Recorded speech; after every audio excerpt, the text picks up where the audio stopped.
Sa balita ngayon ay kumakalat, isang balitang hindi pwedeng palampasin.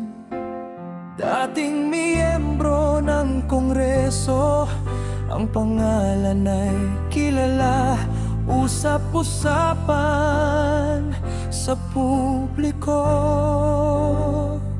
Si Zaldico na matagal nang hinahanap ng batas at ng mga otoridad na nagbabantay. Ang utos ng korte ay malinaw at matibay. Oras na upang harapin ang dapat harapin.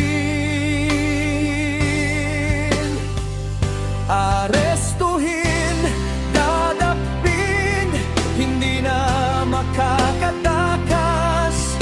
Ang katotohanan ay lalabas din sa wakas. Ibabalik sa Pilipinas lalong madaling panahon upang managot sa mga kaso at desisyon. Huwag nang tumakbo, huwag nang magtago. Ang batas ay pantay sa mata ng tao. Pagbabalik ay tiyak, hatian ay darating. Sa lupang tinubuan, doon ang wakas ng lahat.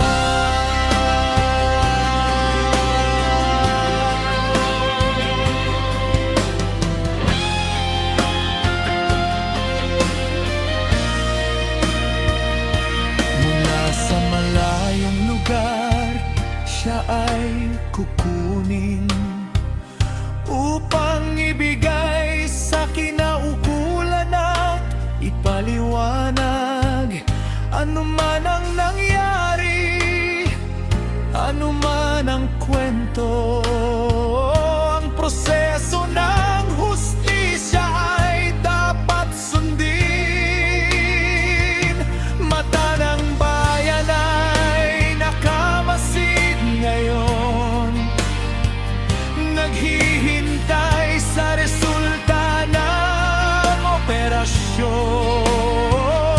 Walang makapangyarihan, walang makakaiwas kapag ang kautusan ay seryoso at bukas.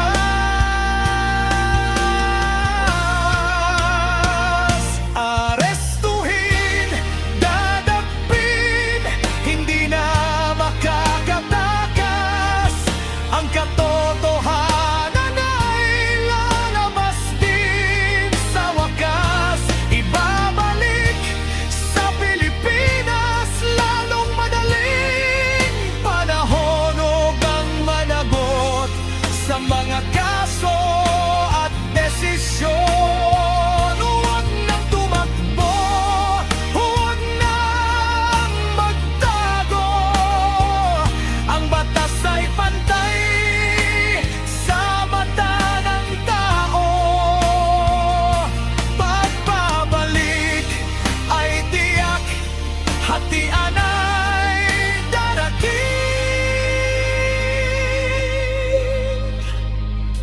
Sa lupang tinubuan, doon ang wakas ng lahat.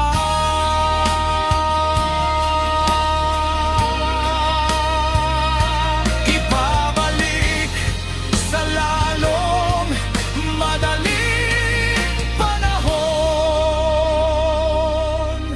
Harapin ang hatol, harapin ang katotohanan.